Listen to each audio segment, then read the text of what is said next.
Most people think objections mean no, but what if I told you that wasn't true?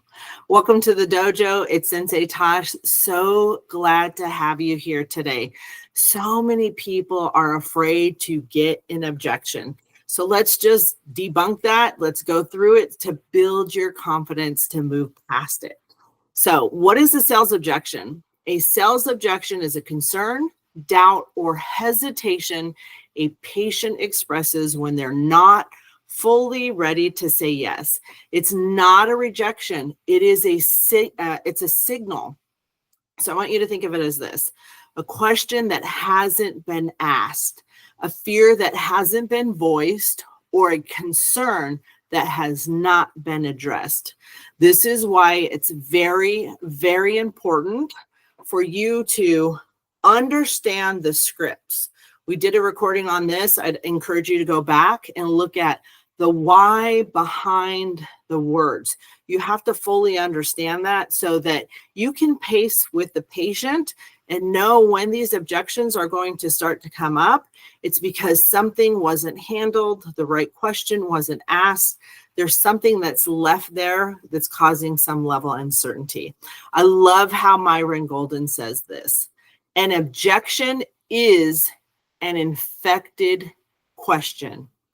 An objection is an infected question. So what does that mean? Patients will hold things in.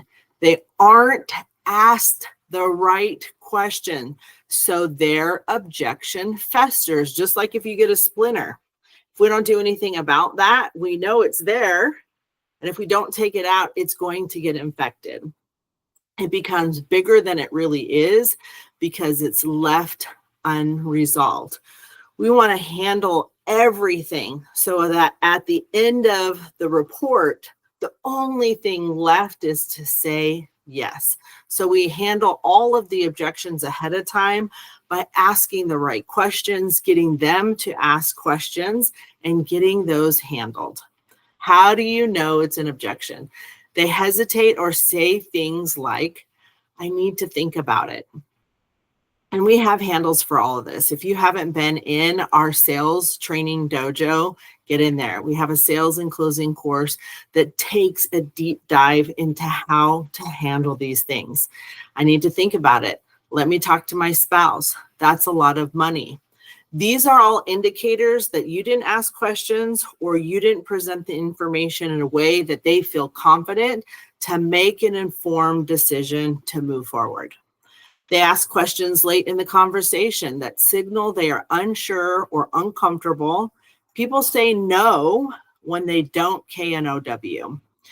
Body language shifts. People cross their arms. They start to pull away, or they become disengaged. They'll pick up their phone like, when are we going to be done?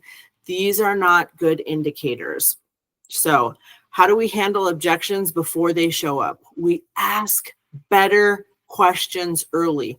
Listen deeply. What are they not saying? Address common concerns up front. Bring up objections before they do. Most patients say, or I've seen many people have this same concern.